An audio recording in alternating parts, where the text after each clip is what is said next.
These rebels are changing the way we work. Get the power to transform the way you work without having to change your workflow.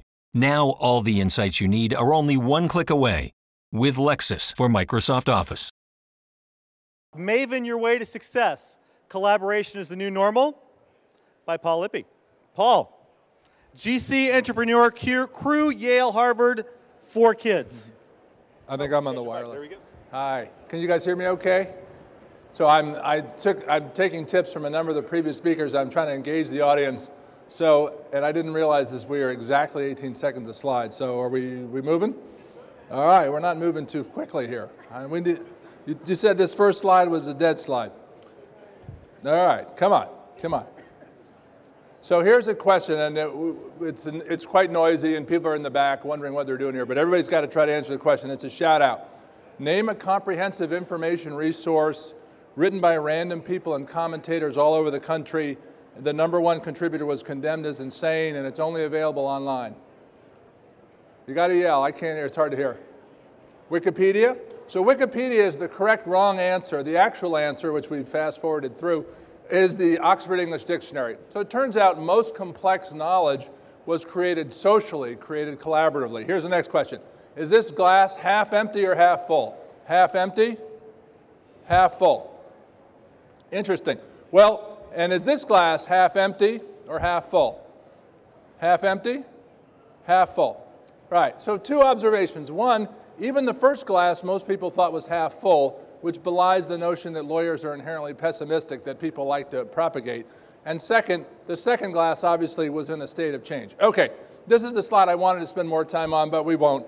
Quickly, and this speaks to some of the things Ron was talking about. The way the enterprise, the way companies think about work is different than the way lawyers are somewhat conditioned to think about work. And we're moving from a world of information asymmetry, where the lawyers have knowledge and the clients don't, to a world of information symmetry, where lawyers and clients, at least for larger clients, which is where the bulk of the work is, where they're peers and they have to share knowledge. And so the metaphor that lawyers have operated under, which is kind of the notion of the oil well, that lawyers are extracting this scarce and unique thing and then selling it to clients in limited sort of non-abundant view, let me suggest we should substitute a new metaphor, which is the metaphor of the network. And I think Kevin spoke to this to a large extent. How do you connect with people around information to serve your purposes and theirs? Malcolm Gladwell wrote about this a couple of years ago in The Tipping Point. Other people have written about it. And he talked about the notion of a maven.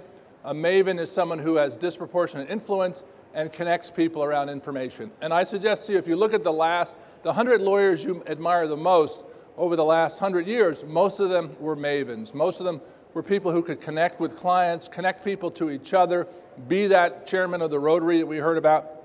And why is this important? Because today clients obviously face more challenges. It's a more demanding environment, and they don't really want to hear you complain about the demands on you. They want to see you help them solve their problem. That's nothing new for you. So don't focus on law or knowledge as scarce. Think about knowledge as abundance, and how can you connect to clients around through knowledge. Our company, Legal OnRamp, we create collaborative systems, both an open one for all members and then company ones. We'll talk about some of the specifics there. But basically, you want to be the person that people look to as a resource to help them succeed in their job. And that's all about being part of the network and being integrated with them, not treating knowledge as scarce. Whether it's a peer-to-peer discussion, which is relatively easy to participate in lots of settings, again, an open setting or a closed setting where the communication can be privileged, or timing on this thing is challenging me. Whether you're a law firm and you're creating rich resources, so this is an example from Allen and Overy in London, but you're increasingly seeing this across law firms. A law firm that says, I can't share my knowledge externally, is almost certainly a law firm that hasn't organized its knowledge internally to share it with its own folks as well.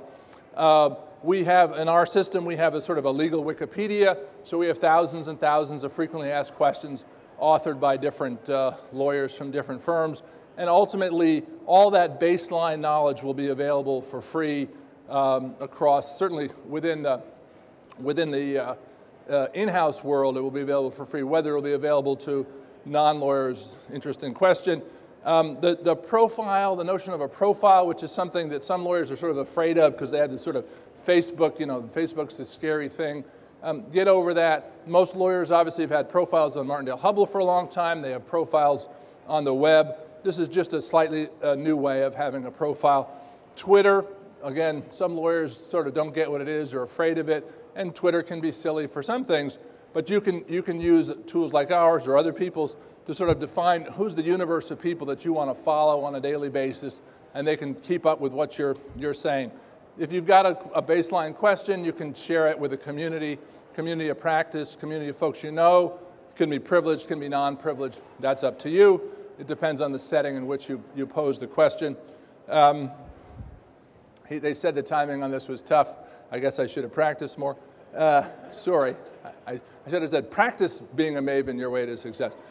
You can take the same context, the same infrastructure, and limit it to a single client or a single client firm relationship, and therefore it can be privileged. So I'm 52 years old. I lived through the displacement of fax by email.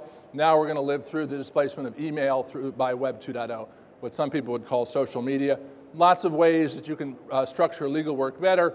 It's in your interests as an expert, as a lawyer, as somebody who's either selling your time or your value, probably, hopefully your value, to think about how you can organize work more efficiently.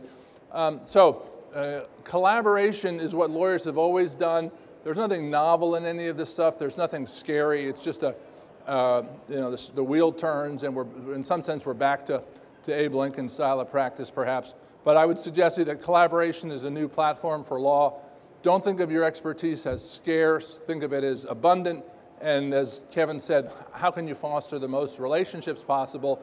You can foster relationships through sharing, through helping other people, and that will redound to your benefit. And if you look at the people whose names are on the door of big law firms, look at the lawyers you admire, they're all people who've done that throughout their career. This is just a new way to do that.